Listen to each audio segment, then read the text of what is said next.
kanyang pagkaaring ganap na kung saan tayo po ay sa Kanya.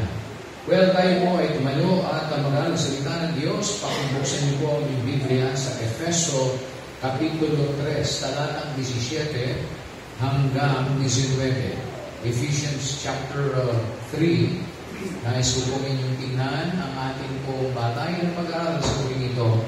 Part 7 ng ating pong soul winning campaign. Ephesians chapter 3, basahin po natin sa wikang Tagalog. You may open your Bible for a while, but please refer on the Bible for a clear understanding, Tagalog version, sa ating part 7 ng soul winning campaign. Okay? Kung inyong nakita na, say Amen. Or watch on the screen, ready, begin. Sa pamagitan niyon sa pagbasa niyan. Ephesians 3, 17 to 19. Makinig kang mabuti. Okay, ready, begin.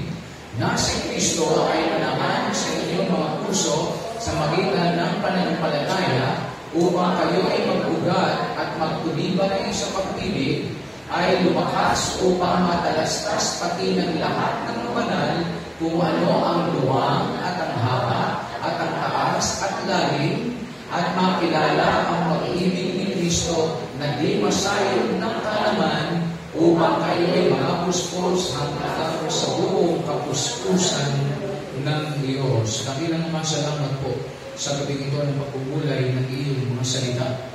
Akin o Panginoon, hinihiling ang iyong pagsama at pagbibigay kalanisan at kapangyarihan sa iyong paglingkod sa magitan ng banal na Espiritu upang ang pag-aaral na ito at paghimok upang kami ay maging bahagi sa pag-aakay ng kaluluwa ay hindi nabatay sa karunungan at pwersa ng tao, kundi Panginoon, malilip namin na ito'y galing sa puso ng Diyos, maliwanag sa pagtuturo ng Biblia, kung kaya walang dahilan upang kami magmatigas sa puso, tumutol, manapay kami ng suko at may isa pang buhay ito at hindi lang matutunan kundi makita mo kami ay may pag-ibig sa kaluluwa ng tao.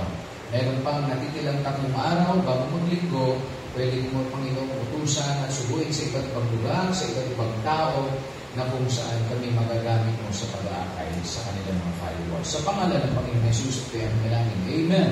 Ay po mo po mga kapatid, nais ko pong dalhin part 7 ng ating soul winning campaign na pinamagatang The Greatest Purpose in Soul Winning. The Greatest Purpose in Soul Winning. Napakarami pong motivasyon ang mababasa natin sa banal na kasulatan. Bakit nga ba tayo mga nakakilala na at may kaugnayan kay Jesus ay naatasan, hinimok, pinalakas, binigyan ng dahilan para mag-akay na ng kaluluwa. Marami. Pero ang ating pong tatalakayin na purpose o pinakadahilan ay ang siyang pinakatakilan. Pwede tayo mag-isip na kaya tayo mag-akay ng kaluluwa ay dahil masaya mag-akay ng kaluluwa. They that sow in tears shall reap in joy. Pwede rin namang isipin natin na kung wala tayo ikangay sapat ay kabubuhay, ibuka mo ang iyong bibig, hindi lang mababarami ang tao sa lugar na ito, kundi ang isang katotohanan na sabi doon, mahuhugot mo sa bibig ng isda ang ginto na pwede mong ipambayad at pantuos sa inyong pong pagkakautang. Pwede rin naman natin isipin na ito ay at ang Diyos ay nagdadagdag ng maraming kaluluwa sa kanyang iglesia. Gusto mong lumago ang iglesia, wala nang magandang dahilan, kundi mag-akay ng kaluluwa. Masaya ang simbahan, marami tayo. Masaya ang simbahan na tayo punong-puno ng mga kapatiran, sumasamba na kakilala at palangit. Amen. Mga isa pang dahilan, kundi yung ikang ay dahil hindi utos. Itutusan tayo, go ye into all the world and preach the gospel, and others say to fear, pulling them out of the fire. Okay, follow me and I will make you fishers of men. So mga talata, Matthew 28, 19 and 20, and then Matthew 4, 19, and Jude 22, 25. Others say with fear, pulling them out of the fire. Mga kapatid, tunay na isa pang dahilan kung bakit tayo mag-aakay ng kaluluwa ay nakatala sa mga gawa kapitulo 1, talatang 8, na kayo binigyan ng Diyos ng kapangyarihan. At sayang naman kung hindi magagamit ang kapangyarihan niya. Hindi ang kapangyarihan malakas ng boses, hindi ang kapangyarihan mga kapatid na ikaw ay naging ibabaw sa pagsalita, kundi kapuspusan at kapangyarihan ng Banal na Espiritu na tamang gamit niyan ay sa pag-aakay ng kaluluwa. Hindi ang kapangyarihan na sinasabi ni Stephen Curry, kaya siya naging MVP sa basketball, I can do all things through Christ who strengthens me. The only power available when we are talking about power from God, power from Christ, power from the Holy Spirit, is the power to preach the gospel. Romans 1 verse 16, for I am ashamed of the gospel of Christ, for it is the power of God unto salvation to everyone that believeth, to the Jew first, and also to the Greeks. So there are many reasons and purpose why we need to engage ourselves in winning souls. But let me give you one tonight, which is the greatest among all. What is that? Write this down in my introduction. Type this out, the intention for the lost souls not to go to hell. Pwede mong isipin na ang purpose kung bakit ka mag-aakay ng kaluluwa, motibo, dahilan, nag-uudyok sa iyo dahil mahal mo ang iyong mga kamag-anak, ayaw mo siyang pumunta sa impyerno. Kaya nga tinanggap mo pa Panginoon Kristo, naliwanagan ka na mayroong paraan para pumunta sa impyerno.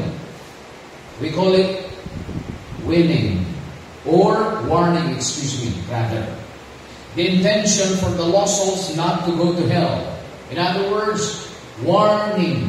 Babalaan natin sila. Meron pong lake of fire. Pangalan din nagsulat sa Aklat ng Buhay, bibuli sa dagat-dagat ng apoy. Sa maluwag, sa mga hindi mananampalataya, kasuklam-suklam, sa mga manggagaway, mapakiapid, mapagsangka sa Diyos-Diyosan, mamamatay tao, at sa lahat ng masinmaling. Revelation 21 verse 8, ang tulbahagi sa dagat-dagat ng apoy, naninig sa apoy, sobre na siyang ikalawang kamatayan. So, it's okay also to realize the intention for the lost souls not to go to hell. Say amen. Lalo na, hindi mo gusto ikaw lamang akit sa langit sa piling ng Diyos at may iwan nito ang mga mahal sa buhay. That's the first thing to be considered in my introduction. Number 2, the intention for the lost souls to go to heaven. The first is the intention for the lost souls not to go to hell. Ayaw mo na pupunta sa impyerno.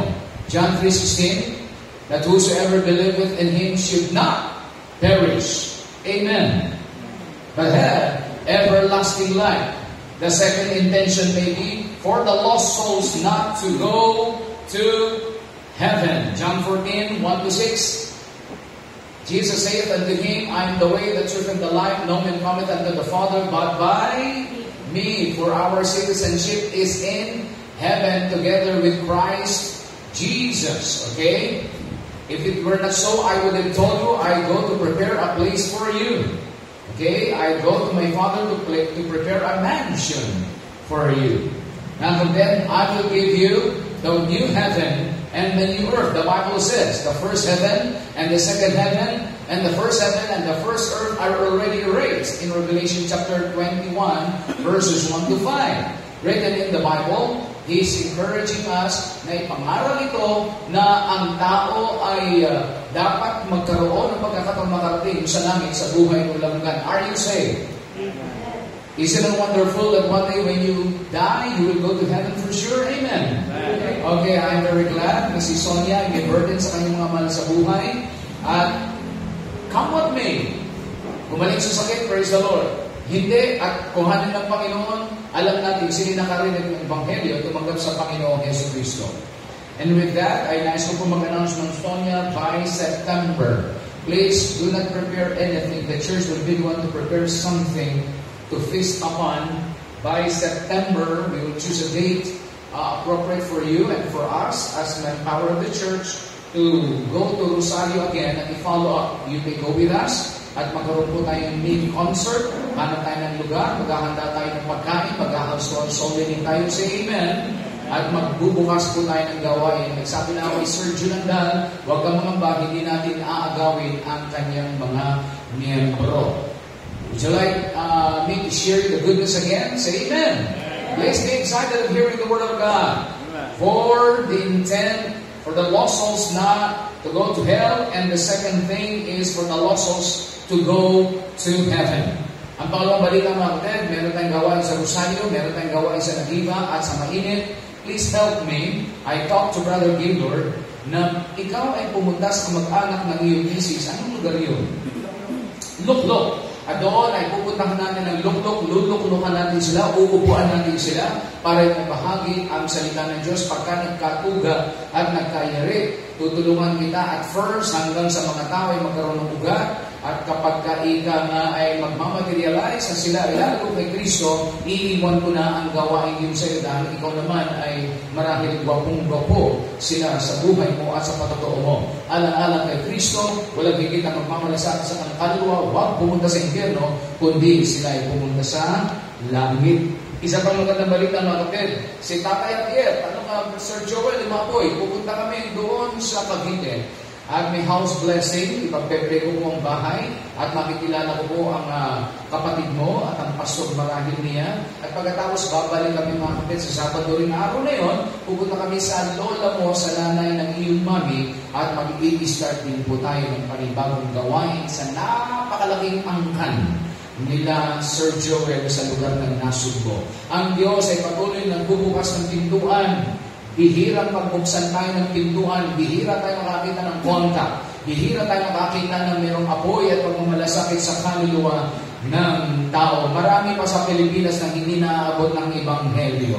Kaya mga kapatid, the greatest intention or purpose in soul winning may be the intention for the lost souls not to go to hell, the intention for the lost souls to go to heaven. But let me reveal to you the very purpose is the intention for the lost souls to go to Jesus and experience His love. Bakit po yan ang greatest purpose? Tayo po abigil. The real purpose or intention for soul winning is for the lost souls to go to Jesus. Kasi ang medyo sumasalang motibo ng mga tao, gusto lang nilang huwag pumunta sa impyerno. Gusto lang nilang pumunta sa langit. Pero ayaw nila pumunta kay Jesus para sa pagbabagong buhay. Ayaw nilang pumunta kay Jesus para maranasan ang kanyang pag-ibig. May tayo na baahagin ang tatlo yan, pakita mo sa kanila. Upang kanilang higit na mawali, iisa-isahin ko, itayo mo, the intention for the lost souls not to go to hell, warning. The intention for the lost souls to go to heaven, waysing. Di ba kung naliligaw ka, gagamit ka ng ways. Ikatay mo sila, para hindi sila maligaw. Maraming bula ang propeta, mangangako ng langit, buhin ng langgan, pero walang katiyakan. And we are responsible to proclaim and herald to the world that we need to waste these derailed, deceived, and disgusting souls. They are tired of their religion. They're waiting for someone that will guide them. Sabi doon, and others say with fear pulling them out of the fire, kailangan natin i-weigh sila. And number 3, the intention is the very greatest intention for the lost souls to go to Jesus. Yun talagang ang kanilang dahilan kung bakit sila ay nais magkaroon ng kaligtasan, ay pupunta talaga sila kay Jesus. Para mapatawad sa kanilang kasalanan. Para mabago ang kanilang buhay. Para makaranas ng kapanatagan.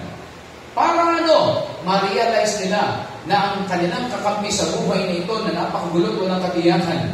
Malaking pagkakaiba mo sa ibang walang Kristo sapagkat lahat ng tao, saved or unsaved alike, they are facing challenges, problems and troubles in life, but the big difference is they have a friend. What a friend we have in Jesus. Amen. Amen. They need to experience Jesus on a day-to-day basis. Kaya minsan, ang iniintay na lang na maraming naligtas bambang ay malagutan sila ng hininga. Pagod na sila sa buhay nito, gusto na umuwi sa langit. They never enjoy walking with Jesus alone. They never enjoy Jesus' answering prayer. They never enjoy yung transforming power ng Panginoong Kristo. That's why I campaign all of you. Introduce Jesus because Jesus is the greatest meal a man will ever have in their life. The Lord is my shepherd, I shall not want. Paul says in 1 Corinthians, I am complete in Christ Jesus. Amen. Mga kapatid, that is the greatest intention, Abigail. In other words, winning. The point number 3, the intention for the lost souls to go to Jesus, winning. How? Because of His greatest love. Tapos ka na ba, Abigail, sa pagkatay mo? Parang kinakalawang kami yung iha. So, number 1, the intention for the lost souls not to go to hell, winning. Agawin sila. Number 2, the intention for the lost souls to go to heaven, waiting. Para hindi sila maligaw. Madali ng Buddha ang propeta. Number 3, and this is the greatest intention, for the lost souls to go to Jesus and experience His greatest love, we call it winning. Yung ba mabigyan mo ang tao ng ngiti? Yung ang tao ay mabigyan mo ika nga ng kapayapaan, pag-asa, kaligayahan, kasapatan, kakompletuhan. At ika nga, siya ay tinakbuhan, walang number 4, tinakbuhan siya ng sanglibutan, mga kapatid, and yet, dinampot siya ng Panginoong Jesucristo.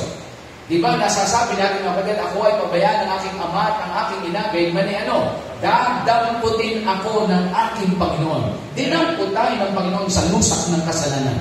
Napakarumi natin. Walang mag-i-interest sa atin. Walang karapat-dapat sa kanyang pag-ibig. But God commended His love toward us in that while we are sinners, Christ died for us. Please share your Bible in Ephesians chapter 2. Ano po yung dati nating kalagayan para magkaroon ng linamnam at pagpapahalaga sa intensyon na kung sakaling ikaw ay lalabas sa hayo, hindi para magpalipas oras o kaya lumanghap ng sariwang hangin o maiba naman ang kausap, kundi may katuturan ng kabuluhan sa bawat paglabas sa pagtungo ng pakipag-usap sa tao at ang tanghain at ang layunin magamit tayo sa pag-aakay ng kaluluwa. Ephesians chapter 2. Ang sabi po sa verse 1, Ephesians chapter 2 verse 1, the Bible says, ito po sinasabi ng Biblia, at kayo'y binuhay ni Jesus, nang kayo'y mga patay dahil sa inyong mga pagsalangsang at mga kasalanan. That's the first benefit. Amen. Amen. Number 2, na inyong nilakaran nung una ayon sa lakad ng sanglibutang ito, ayon sa pangulo ng mga kapangyarihan ng hangin ng Espiritu na ngayon ay gumagawa sa mga anak ng pagsaway, ikay anak ng kadiliman, anak ng Diablo, anak ng pagsuway, pero naging anak ka ng Diyos dahil ni Kristo. Sa gitna ng mga iyon, tayo rin naman ng ibang panahon ay nangabubuhay sa mga kahalayan ng pita ng laman na ating ginagawa, ang mga pita ng laman at ng pag-iisip, marunong pag-iisip, at tayo noong katutubong mga anak ng kagalitan, gaya naman ng mga ibang wala pang Jesucristo. Next verse please, in verse 4, ang sabi ng Biblia, ngunit ang Diyos, palibhas ay mayaman sa awa, dahil sa kanyang malaking pag-ibig na kanyang iniibig sa atin. Praise the Lord. Bagaman tayo ay mga patay, dahil sa ating mga kasalanan, tayo binuhay na kalakip ni Kristo sa magitan ng biyaya, kayo'y nangaligtas. Next verse, at tayo'y ibinanong kalakip niya, kasabay, kasama ni Jesus, at pinaupong kasama niya, kasama ni Jesus, sa kalangitan kay Kristo Jesus. Verse 7, upang sa mga panahong darating, excited ba kayo sa future?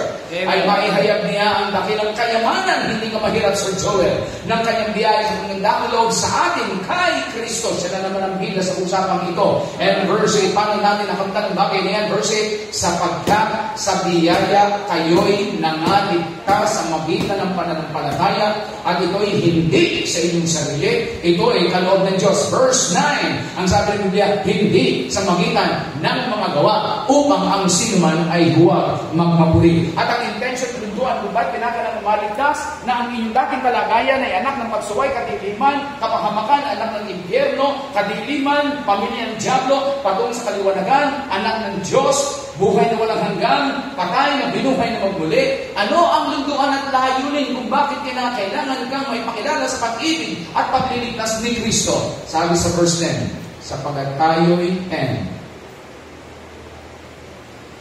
basa, sabay-sabay ko, sapagat tayo'y kanyang gawa na nilalang kay Kristo Jesus para saan? Mabuting gawa. At yun, pinakamabuting gawa, Ma'am Sonia, pag-aakay ng kaluluwa.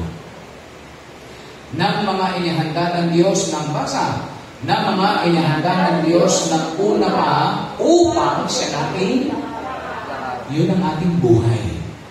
Yun ang purpose. Balikan natin ang ating talata at tayo po'y magwawakas bilang conclusion. Maiksi lang ito, Ephesians chapter 3 verse 17. Ating pong limigin maigi at aking babanghayin mga kapatid, bakit ka kinakailangan magkaroon ng motibong tama? Sabi ng iba ako magsosorry. Pastor yan ha? Para magkaroon ako ng maraming attendance. At pag maraming attendance, maraming pera. At pag maraming pera, marami akong offering. At maraming offering, malaki ang aking racket. That is not the intention. Amen. Amen. The very intention, libingin niyo, na si Kristo ay manahan sa puso ng mga tao. Paano?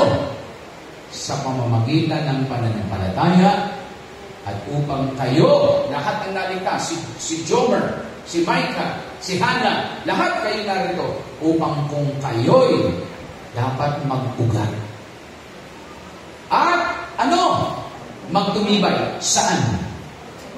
Sa kanyang pag-ibig. Aking kaibigan, di ng awit, paalaala, ang inihahatid ang Diyos ay sumasayo. Pagnubay mo, tunay. Alalahanin, mahal ka sa akin sa bawat araw, laging dalangin, napagpalain ka dahil sa mahal ka niya. Kung ikay hindi ka piling, kasama ka sa aking dalangin, kahit ako'y di na maalaala pa, huwag lang si Kristo at ang kanyang pag-ibig ang malimutan mo. Amen? Realize, recall, remember. Yan ang dapat mag-ugat, yan ang dapat pumasok sa puso ng mga tao. And the conclusion number 1 is the dwelling of His true love. The dwelling of His true love. Na si Kristo ay manahan sa inyong mga puso sa magitan ng pananampalataya upang kung kayo'y mga ugat ay magtumibay sa pag-ibig. Number 2, verse 18, conclusion about this subject, the greatest intention in soul winning, the deepening of true love. The deepening of true love. Hindi lamang dwell, tumira, kundi lumalim ka sa pag-ibig ni Jesus. Amen. Alam kung bakit yung iba hindi umatin ng prayer meeting, malagnaw ang pag-ibig ni Jesus. Ayon po sa pag-aaral ng maraming mga pastor, ang dami-daming nagsasabing Kristiyano sa Pilipinas. Halos i-occupy mo, itanong mo kilala si Jesus, kung tinanggap ni Jesus, lahat sila tumanggap sa Panginoong Jesus. Pero yung manindigan kay Jesus, yung talagang iprioridad si Jesus, yung ipaglaban ng Panginoong Jesus, na hindi ka tatalunin ng kahit na anong tukso, alok, yaman ng sanglibutan, o pag-uusig ng sanglibutan, walang kapalit ang Panginoong Kristo. Dapat lumalim ka sa Kanyang pag-ibig. Tingnan niyo mga kapatid, sa verse 18, basa begin, ay lumakas upang matalastas pati ng lahat ng mga banal kung ano ang luwang at ang haba at ang taas at ang lalim. Ano yan? Pag-ibig. Hindi bibig ang maluang. Amen. Hindi malalim ang bulsa dyan na mahirap dumukot. Hindi yung mahaba ang dila. Hindi yan eh. Hindi yung malalim ko mag-isip bago magsalita ay parang iigid ko muna ng tubig sa kuloong. Hindi yan. Ang dapat na maunawaan at maranasan kung bakit ay mag-aakay ng kaluluwa kung ano yung karanasan mo na may babahagi sa tao na sila'y lumalim, lumawak, humaba, tumaas at ika nga ay higit niyang maranasan ng malalim na pag-ibig kay Kristo. Tatanungin ko kayo, Brother Digger, sa pag-ibig mo kay Angeline, araw-araw ba may bago? Si Jess ba sa kanyang pag-ibig kay husband ay may bago? Si Bob ba sa pag-ibig niya kay Joel ay parang laging may bago kang hindi mo lang nakita ito sa iba. Dapat yan. Hindi lang sa tao, hindi lang sa asawa, hindi lang sa trabaho, hindi lang sa kapatid, hindi lang sa kaibigan, hindi lang sa church. Kay Jesus, lumalim ang pag-ibig mo. Amen. That's the deepening of the true love. And number 3, discovering of the true love. Verse 19. Palalimin mo ang pag-ibig mo kay Jesus. Verse 19, basahin ko natin. the discovery of the true love. Ngayon ko lang napansin na asawa may ganito. Ngayon ko lang napansin na si Angeline may ganito. Habang tumatagal, pailab ako ng pailab kay Jesus. Hindi pailab ng pailab. Habang tumatagal, pag binabasa ko ang Biblia, ang dami kong natutuklasan tungkol sa Kanya. Mga kaalaman na ay hindi maubos na talikala ng kaisipan. Have you discovered Jesus? Na para bang hindi nagdidiscover kayo ng nakabaong ginto? Para ka nagdidiscover, mga kapatid, na ang asawa pala ay nakakapagtago ng mga kita mo. Nang panahong ikaw ay lubog, nagkasakit, wala ka ng kaya, biglang ilalabas ni Ma'am John ang alkansya, ang dibuyo, ang baboy, o kaya ay ang kawayang biniak ng laman ay lilibugin ang bawat isa. Ganyan ka pala, katinding magpahalaga sa pinaghihirapan, pinagpaguran ng iyong asawa. Maraming paraan para i-enjoy mo si Jesus. Not just only your intimacy, not just only the temperature, but the deepening, the discovering. Not just only the dwelling, but the discovering. Tuklasin mo. Marami pa ikaw na malabnaw na pagkakilala kay Jesus. Akala mo ganun lang siya. Amen. At yan ay may enjoy mo sa iyong personal devotion, Bible reading and prayer. Liligaya ka pag hindi ko masyadong tinabunan ng mga maraming alalahanin sa sanglibutan. Oh, you ought to thank Jesus Christ for such love. Lugi ang Kristiyanong tumagal na hindi niya narating ang tatlong bagay na yan. You're just merely a member of the church. Hindi tumira si Kristo sa puso mo. Hindi lumalalim ang tunay na pag-ibig ni Jesus sa iyo. At walang bago. Suya ka. Simba na naman, prayer meeting na naman, soul winning na naman, magta-text na naman. May bago na naman pakulo si pastor, may bago na naman isang proyekto. Alam mga kapatid, itong ating pinag-uusapan dito ay hindi pa makakalahati sa lalim kung sino talaga at ano ang pag-ibig ni Kristo. Right. Naalala niyo mga kapatid, ito pong si Queen of Sheba. Nachismis ang tungkol kay Solomon, 1 Kings chapter 10. At ang sabi ng kanilang kasulatan, pupuntahan ko. Nagdala siya ng mga regalo at samusaring karavan at kaloob. At doon mga kapatid, nung makita niya ang palasyo ni Solomon, ang kagandahang lalaki at ang kaisan at ang karunungan, at ikangayang organisadong kaharian itong si Solomon, nahimatay itong si Queen of Sheba. At nung siya mahimasman, itong sinabi niya, kalahati pa lamang pala ng bantok na chismis na narinig ko mula sa bibig ng tao tungkol sa Solomon ito. Kakalahati. Dapat tayo'y mahimatay at mawala ng ulira kung sino si Jesus sa buhay mo. Do you enjoy Jesus? Have you ever discovered Jesus? Have you tasted that the Lord is good? Let's all send this in prayer. Kilingin natin mga kapatid. Ito pong ating kapatid na Jess, you pray for our closing.